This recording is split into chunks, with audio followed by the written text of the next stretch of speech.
نحمدہ ونصلی ونسلم علی رسولہ الکریم اما بعد۔ میرے معزز دوستو، آج جمعۃ الوداع کا مقدس اور مبارک دن ہے، 30 رمضان المبارک سن 1444 ہجری بمطابق 21 اپریل 2023۔ اللہ تعالیٰ کا کرم، اللہ تعالیٰ نے ہمیں رمضان المبارک کا اکمال ثلاثین کی جو سنت ہے کہ 30 روزے پورے کریں اگر مطلع ابر آلود ہو، اس پر اللہ نے ہمیں عمل کرنے کی توفیق عطا فرمائی ہے۔ سائنسی لحاظ سے چاند کی پیدائش کل ہو چکی تھی، کل دن 9 بجے ہوئی ہے، لیکن شام کو اس کی عمر 9-10 گھنٹے بنتی ہے، جو انسانی آنکھ سے نہیں دیکھی جا سکتی۔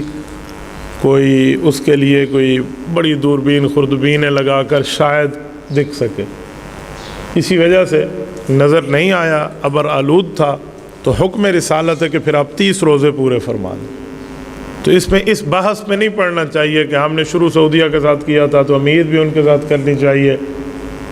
ہم شروع سعودیہ والے نہیں ہیں، ہم اختتام سعودیہ والے نہیں ہیں، ہم نے شروع بھی چاند دیکھ کے کیا، ہم ختم بھی چاند دیکھ کے کریں۔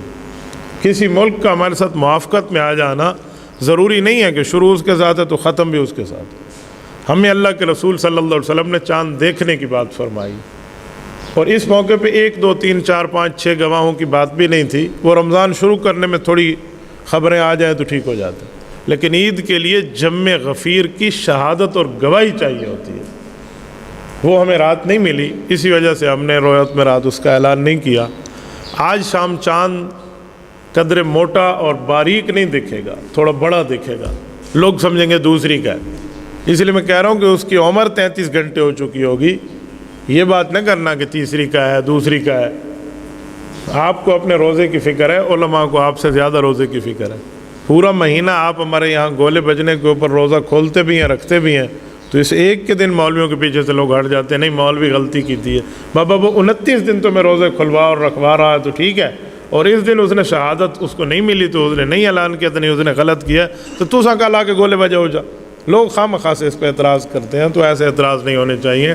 اللہ کا شکر کریں، اللہ نے اکمال ثلاثین 30 روزے پورے کرنے والی سنت اور حدیث پہ ہمیں عمل کی توفیق عطا فرمائی۔ آج جمعۃ الوداع ہے اور کل 1 شوال المکرم سن 1444 ہجری کی آمد ہے، تو میں عید الفطر کے احکام کے متعلق چند باتیں آپ کی خدمت میں رکھتا ہوں۔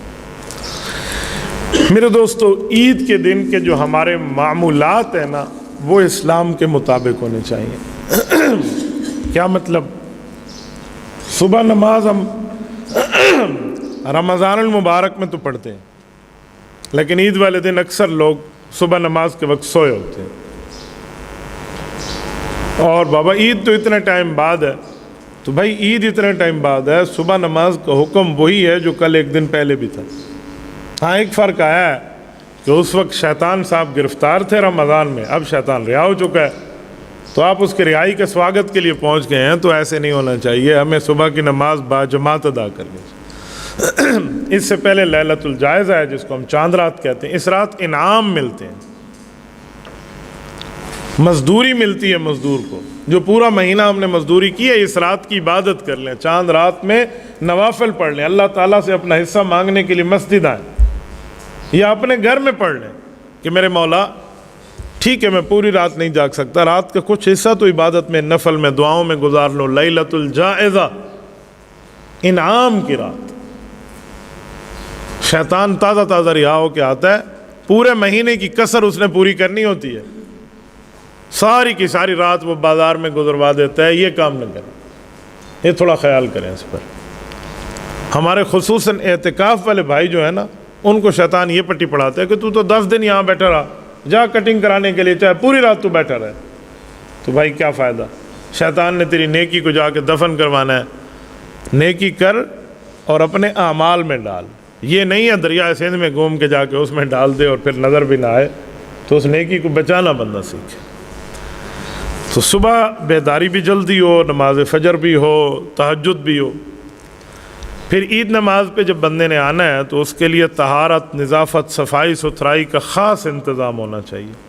اللہ تعالیٰ نے آپ کو یہ دن دیے ہیں عید کی خوشی، تو خوشی منانے میں جسمانی طور پہ طہارت اور پاکیزگی خوب ہونی چاہیے۔ عید کے دن غسل کرنا یہ نبی پاک صلی اللہ علیہ وسلم کی سنت ہے۔ غسل کی دو باتیں ہیں، ایک ہے نماز فجر پڑھنے سے پہلے لوگ غسل کر لیتے ہیں۔ بعض علماء نے فرمایا یہ عید کا غسل نہیں ہے، یہ تو تم نے صبح نماز کے لیے غسل کیا۔ نماز عید کا غسل الگ ہے کہ آپ صبح نماز کے بعد نماز عید میں جانے سے پہلے غسل فرمائیں۔ یہ تو عید الفطر ہے، اس میں تو تاخیر کرنا سنت ہے، جتنا دیر سے پڑھیں اتنا سنت ہے۔ یہ کوئی عید الاضحیٰ تھوڑی ہے کہ اس کو جلدی پڑھنا سنت ہے۔ ہمارے یہاں بھی بعض لوگ مجھ سے پوچھ رہے ہیں استاد جی 6 بجے پڑھ لیں گے عید؟ میں نے کہا میرا جی تو چاہتے ہیں میں 8 بجے پڑھاؤں آپ کو، کیونکہ حدیث پاک میں جتنی دیر سے کرو اتنا سنت ہے۔ یہ عید الفطر ہے، اجل الاضحیٰ واخر الفطر وذکر الناس، فرمایا عید الاضحیٰ جلدی پڑھ لیں، عید الفطر دیر سے پڑھیں، لوگوں کو واعظ اور نصیحت کریں۔ یہ حدیث پاک ہے مشکات شریف جلد اول صفحہ 127 کی۔ تو عید نماز کو تاخیر سے پڑھنا ہے، اسی لیے بہتر ہے بندہ گھر سے غسل کر کے۔ اور یہ جو نئے کپڑے پہننا ہے، نئے کپڑے پہننا ضروری نہیں ہے، کپڑا صاف ہونا چاہیے۔ نئے ہیں تو بہت اچھا، نئے نہیں ہیں تو صاف ستھرا اچھا لباس پہنیں۔ نبی پاک صلی اللہ علیہ وسلم کے پاس ایک جبہ مبارک خاص قسم کا ہوتا تھا جو نبی پاک علیہ السلام خاص مواقع پہ استعمال فرماتے۔ اس سے پتہ چلا کہ اپنا ایک خاص لباس عید کے دن کے لیے مخصوص کر کے رکھ دینا یہ بھی جائز ہے، یہ کوئی اسراف کی بات نہیں ہے یا اس طرح کا معاملہ نہیں ہے۔ تو اس لیے بہتر سے بہتر لباس ہو اس کو بندہ پہن لے۔ بعض لوگ نیا لباس اس نیت سے پہنتے ہیں کہ ہم فلاں کو نیچا دکھائیں گے، بھی تو اتنا قیمتی لباس نہیں پہن سکا میں پہن سکتا ہوں۔ ایسے لباس پہننے پر دنیا میں بھی لعنت ہے، آخرت میں بھی لعنت ہے۔ کسی کو نیچا دکھانے کے لیے نہیں، اللہ تعالیٰ کی طرف سے دی ہوئی خوشی کے اظہار کے لیے پہنے۔ 5ویں نمبر پہ عید الفطر پہ آنے کے لیے خوشبو کو استعمال کرنا یہ بھی سنت رسول ہے، خوشبو ہونی چاہیے۔ بس ایک فرق ذہن میں رکھیں، احادیث پاک کے مطابق مرد اور عورت کی خوشبو میں فرق ہے۔ یہ جو پرفیوم ہے نا، یہ میاں بیوی کا ایک جیسا نہیں ہونا چاہیے۔ بیوی کا جو پرفیوم اور خوشبو ہے، عورت کے جو ہے خوشبو ہیں، وہ یہ نہیں ہے کہ وہ پھیلتی رہے، اس سے دنیا سونگے۔ اس کی خوشبو اس کے گھر تک محدود رہے، اس کے کمرے تک محدود۔ ہاں مرد ایسی خوشبو استعمال کر سکتا ہے جس کو پھیلے، عورت کی خوشبوئیں پھیلنے کو حدیث پاک میں موجب لعنت فرمایا گیا۔ عیدگاہ جانے سے پہلے کچھ کھانا چاہیے یا نہیں؟ عید الاضحیٰ میں حضور پاک کی عادت ہوتی تھی بغیر کچھ کھائے عید نماز کے لیے تشریف لے جاتے، لیکن عید الفطر میں نبی پاک صلی اللہ علیہ وسلم کی عادت مبارکہ ہوتی کچھ نہ کچھ میٹھی چیز نوش فرما لیتے تھے، چاہے وہ کھجوریں ہوں، چاہے وہ شہد کا شربت ہو، کچھ بھی ہو، کوئی نہ کوئی چیز نوش کر کے، جس کو دوسرے لفظوں میں کہوں ناشتہ کر کے۔ ہمارے ہاں سوئیاں کی ترتیب ہے تو یہ سیویاں عید سے پہلے کھا لیں تو اس سنت پہ عمل ہو جائے گا۔ یہ سارے علاقہ نہیں، عید پڑھ کے کھاسوں تو بھی پہلے 2 چمچ سنت کی نیت سے کھا لیں، بعد میں پڑھ کے جا کے کھا لیں۔ تو سنت کی نیت سے کچھ نہ کچھ کھا کے آنا چاہیے، یہ عید الاضحیٰ ہے۔ اور 7ویں نمبر پہ صدقۃ الفطر ہے۔ صدقۃ الفطر یہ عید نماز پہ آنے سے پہلے عیدگاہ پہنچنے سے پہلے آپ ادا فرمائیں گے۔ اس کے بعد اگر آپ نے ادا کیا تو ادا ہو جائے گا، پر تاخیر کا گناہ لازم آئے گا۔ بعد میں آپ نے دینا ہے تو آپ جتنی توبہ استغفار کر سکتے ہیں، جتنا ٹائم لیٹ کیا ہے اتنا ٹائم توبہ استغفار اتنا زیادہ کر کے پھر دے دیں، ٹھیک ہے، کوئی نہیں مسئلہ، لیکن اس پہ استغفار ضرور کریں۔ یہ نہیں ہے کہ بندہ کہ 1 گھنٹہ لیٹ ہے تو 1 گھنٹہ پہلے معافی مانگتا رہوں پھر دوں، پہلے دے کے اس کے بعد بندہ معافی مانگ لے کہ میں تاخیر تو پہلے کر چکا ہوں۔ اب صدقۃ الفطر کون دے گا، کس کو دے گا، کیا چیزیں دے گا، تفصیلات تو ہیں، اس بارے میں شارٹلی آپ کو ایک پیغام اور میسج دیتا ہوں۔ صدقۃ الفطر وہ روزے دار دے گا جس کے پاس 52.5 تولہ چاندی کی قیمت کا مال موجود ہوگا۔ موجودہ دور میں 1 لاکھ روپے کا جو مالک ہے اس نے صدقۃ الفطر ادا کرنا ہے، اپنی طرف سے بھی، اپنی اولاد کی طرف سے بھی، اپنی ازواج کی طرف سے بھی۔ 52.5 تولہ چاندی کی قیمت یہ 1 لاکھ سم تھنگ بنتی ہے۔ اتنے پیسے موجود ہیں یا اتنے پیسے کا سونا چاندی موجود ہے یا اتنے پیسے کے اس کو کوئی قسط ملنی ہے اور یقینی ملنی ہے کہ فلاں نے مجھے 1-2-4 دنوں میں مہینے میں دے دینی ہے، کوئی نہیں مسئلہ۔ ایک ہے نا کہ بندہ پیسے کھا گیا وہ نہیں دیتا، وہ شمار نہیں ہوتا، ایک امید ہے کہ بھائی اس نے دینے۔ تو صدقۃ الفطر یہ روزوں میں کوئی کمی بیشی رہ گئی ہے بطور فطرت انسانی، کوئی بندہ گناہ کر بیٹھا ہے تو اس کے کفارے کے لیے، جیسے آپ اور ہمیں اللہ تعالیٰ عمرے کی سعادت عطا فرمائے نا، تو عمرے کے بعد تھوڑا بہت بندہ صدقہ دے دیتا ہے، چاہے کوئی دم نہ بھی آیا ہو تو صدقہ کیوں دیتا ہے کہ عمرے کے معاملات میں اگر کچھ بطور انسانی فطرت کچھ اوپر نیچے ہو گیا ہو، کچھ اونچ نیچ ہو گئی ہو تو اس کا کفارہ ہو گیا۔ تو یہ بھی صدقۃ الفطر ایسے۔ اور لے گا کون؟ جس کے پاس 52.5 تولہ چاندی کا مال نہیں ہے، یعنی 1 لاکھ روپے کا وہ مالک نہیں ہے، تو وہ بندہ دے گا۔ کچھ لوگ پوچھتے ہیں کہ ہمارے اوپر قرضہ ہو تو ہم کیا کریں؟ بابا اپنی جیب کو دیکھو، اپنی حیثیت کو دیکھو، سارا قرضہ نکالنے کے بعد بھی اگر آپ 1 لاکھ کے مالک بنتے ہیں تو آپ پہ صدقۃ الفطر ہے۔ اگر آپ قرض نکالنے کے بعد اتنے کے مالک نہیں بنتے تو آپ پہ نہیں ہے۔ اللہ خرچ اللہ، پھر تو آپ لینے والوں میں ہیں، دینے والوں میں نہیں ہو۔ یہ نہیں ہے کہ ہر روزہ دار دے گا، یہ بات غلط ہے۔ اگر ہر روزہ دار دے گا تو لے گا کون بابا؟ لینے والے بھی تو کوئی مستحق ہے نا۔ تو صرف دینے کی بات نہ کریں، لینے کی بات بھی ہوتی ہے۔ صدقۃ الفطر میں 4 چیزوں کا حدیث پاک میں نام لے کر بتایا گیا، یا یہ دے دیں یا ان کی قیمت دے دیں۔ گندم ہے، جو ہے، کشمش ہے، کھجور ہے۔ گندم دیں گے تو 2 کلو، باقی 3 چیزیں دیں گے تو 4 کلو کی قیمت۔ ہر بندہ سمجھتا ہے میں گندم کے حساب سے دے دوں، بھائی اس کی 2 کلو کی قیمت 300 کے لگ بھگ ہے، میں 300 دے دوں گا۔ ایسا نہیں ہے۔ اگر اپنی وسعت کو بندہ دیکھے، وہ جو کے لحاظ سے دے سکتا ہے 4 کلو کی قیمت، کھجور کے لحاظ سے دے سکتا ہے یا کشمش کے لحاظ سے دے سکتا ہے تو جائز ہے، اس طریقے پہ دے، یا وہی دے دیں یا اس کی قیمت دے دیں۔ کل ایک بندے نے مجھ سے مسئلہ پوچھا روایت ہلال کے اجلاس پہ، تو اس نے کہا مولانا میرے پاس گندم ہے اور میں نے بڑی سستی ریٹ پہ خریدی تھی، کوئی 100 روپے کے 2 کلو بن جائیں گے، تو میں 100 روپے دے دوں؟ میں نے تو پرانے ریٹ پہ خریدے تھے۔ میں نے کہا پیسے خریدے تھے یا گندم خریدی تھی؟ اجی گندم خریدے۔ میں نے کہا گندم کے 2 کلو دے دو چاہے جتنا سستا خریدا تھا، لیکن اگر پیسوں میں کنورٹ کر کے دو گے تو موجودہ دور کی قیمت چلے گی۔ یہ نہیں ہے میں سستی خریدی ہے چلو صرف 60 روپے دائی، میرا تو جان چھوٹ گئی۔ آسانی کے طریقے بندہ نہیں ڈھونڈتا، اگر آپ نے اس کو کرنسی میں کنورٹ کیا ہے تو موجودہ دور کی قیمت ہوگی، چاہے آپ نے سستی خریدی۔ ہاں کوئی گندم ہی دینا چاہے تو گھر سے اٹھا کے دے دے، ٹھیک ہے، کوئی نہیں ایشو، وہ جتنے کی ہوگی وہ اللہ جانے اور آپ کا معاملہ جانے۔ 8ویں نمبر پہ عیدگاہ کی طرف جانے کے لیے نبی پاک صلی اللہ علیہ وسلم کی عادت مبارکہ ہوتی، پیدل جایا کرتے تھے۔ عیدگاہ سے مراد جہاں عید پڑھی جاتی، آپ علیہ السلام پیدل جایا کرتے تھے۔ ہاں اگر دور ہے تو آپ سواری پہ جا سکتے ہیں، کوئی آپ کو منع بھی نہیں، دیر ہو رہی ہے، آپ لیٹ ہو گئے، آپ سواری پہ چلے جائیں، بائک پہ چلے جائیں، گاڑی پہ چلے جائیں، نو ایشو۔ لیکن اگر قریب ہے تو نبی پاک صلی اللہ علیہ وسلم کی سنت مبارکہ ہوتی تھی کہ آپ علیہ السلام پیدل تشریف لے جایا کرتے تھے، تو اس پر پیدل ہی بندہ تشریف لے جائے۔ عیدگاہ جاتے ہوئے راستے میں بھی اور وہاں پہنچ کے بھی تکبیرات پڑھنے چاہیے۔ تکبیرات پڑھنے کا اہتمام کریں، یہ عید کے دن کا ترانہ ہے۔ جیسے حج عمرے میں ہمارے ترانہ تلبیہ ہے نا، ہر اونچ نیچ کو، ہر پہاڑی کو دیکھو، ہر اترتے ہوئے جیسے بندہ جا رہا ہو تو لبیک اللہم لبیک کی صدائیں ہیں۔ تو یہاں بھی یہ تکبیرات، یہ عید کا ترانہ ہے، نہ اس پہ شرم کرنی چاہیے، نہ اس پہ جھجک رکھنی چاہیے، اس کو پڑھنا چاہیے۔ نہیں میں نہیں پڑھتا، ابو دیکھ رہا ہے، امی دیکھ رہی ہے، فلاں دیکھ رہا ہے، دوست دیکھو، کوئی کو تھی گیا، کیا تھی گیا کا کیا مطلب ہے؟ بھائی مسلمان تھے گیا، اللہ رسول کی بات مان رہا ہے، اس پہ کوئی شرم کی بات نہیں ہونی چاہیے۔ میں پڑھتا ہوں، آپ بھی میرے ساتھ یہ الفاظ پڑھ لیں۔ اللہ اکبر، اللہ اکبر، لا الہ الا اللہ، واللہ اکبر، اللہ اکبر وللہ الحمد۔ یہ کثرت سے باواز بلند پڑھنے کا حکم ہے۔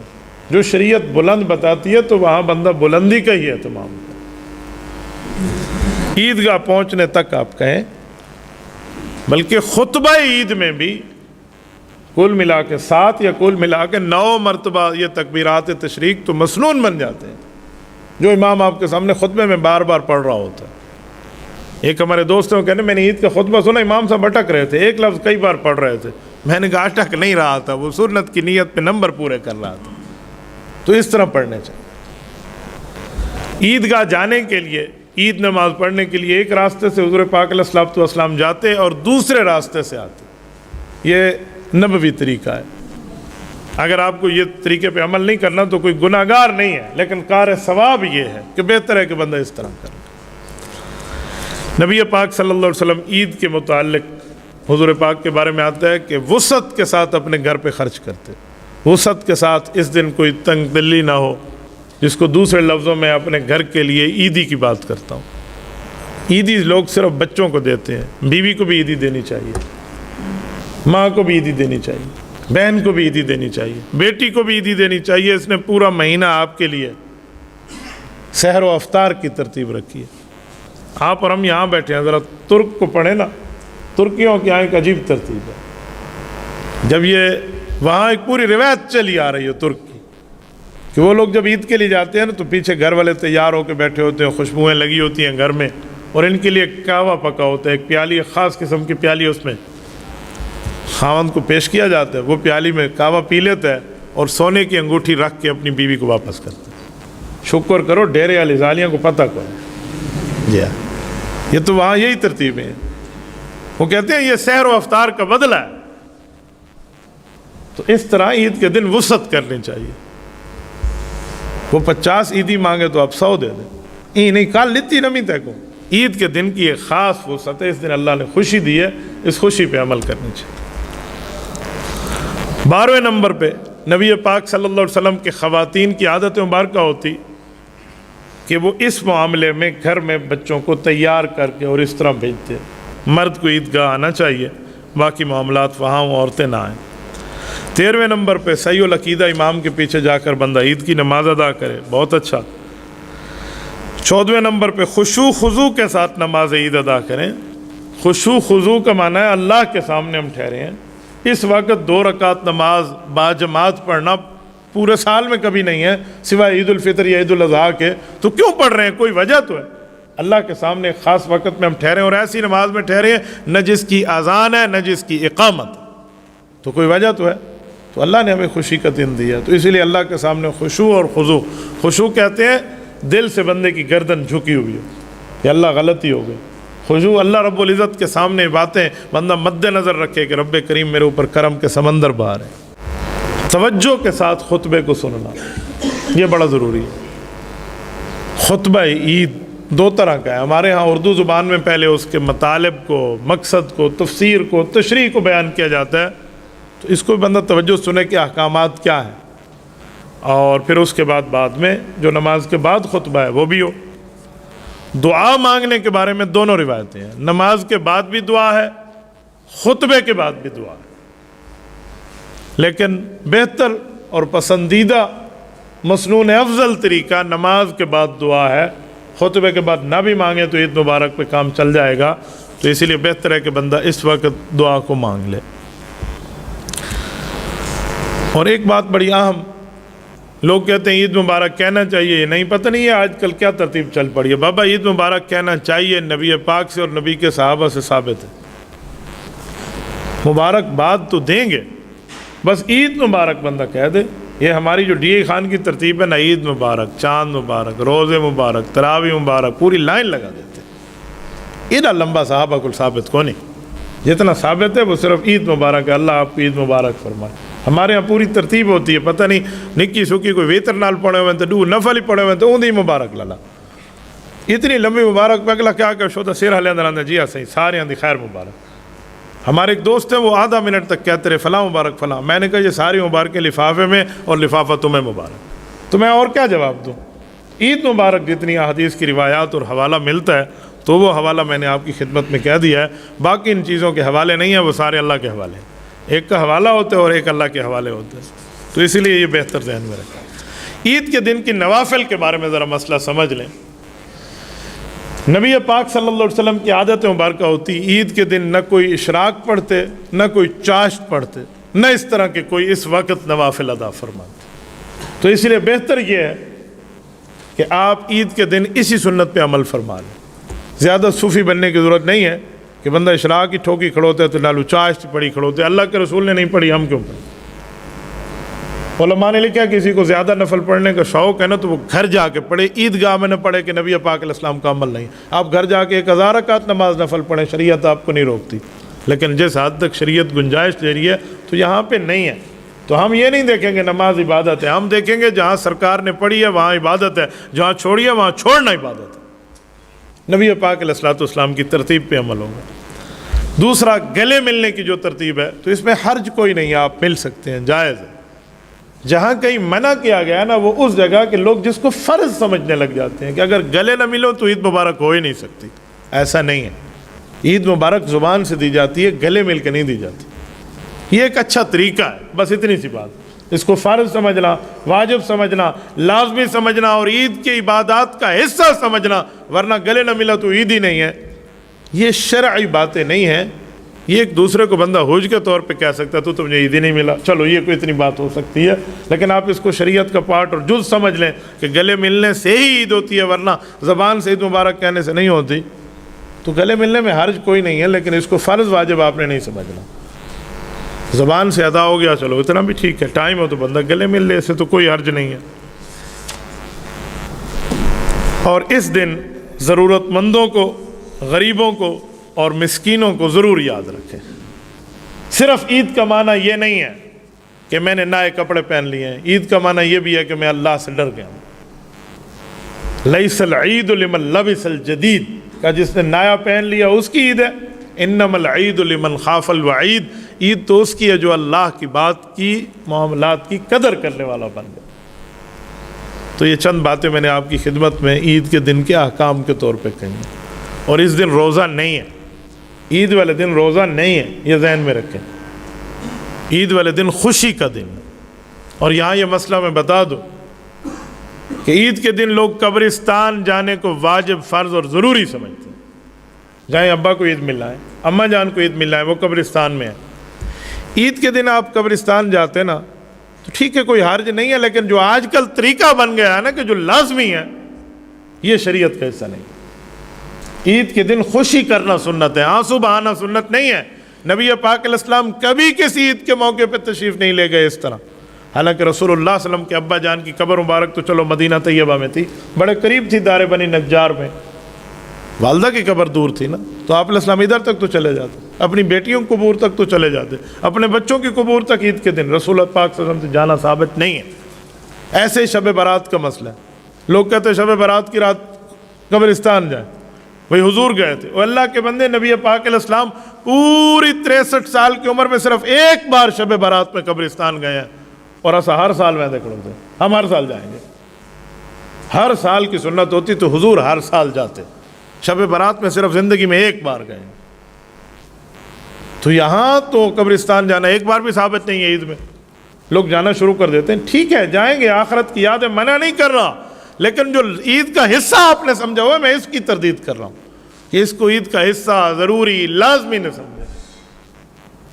دوسرے تیسرے دن چلے جائیں اگر اس طرح لازمی سمجھتے ہیں لوگ، تو اس دن میں تو پھر جایا کرتا تھا، لیکن جب سے یہ رواج بن گیا نا تو کسی نے مجھے قبرستان جاتے ہوئے دیکھ لیا کہ مولوی کیا تو میں کیوں نہ جاؤں، تو میں نے پھر عید کے دن جانا چھوڑ دیا۔ میں نے کہا بابا ایک غلط مسئلہ لوگ پتہ نہیں کہاں سے شک سے نکال لیں۔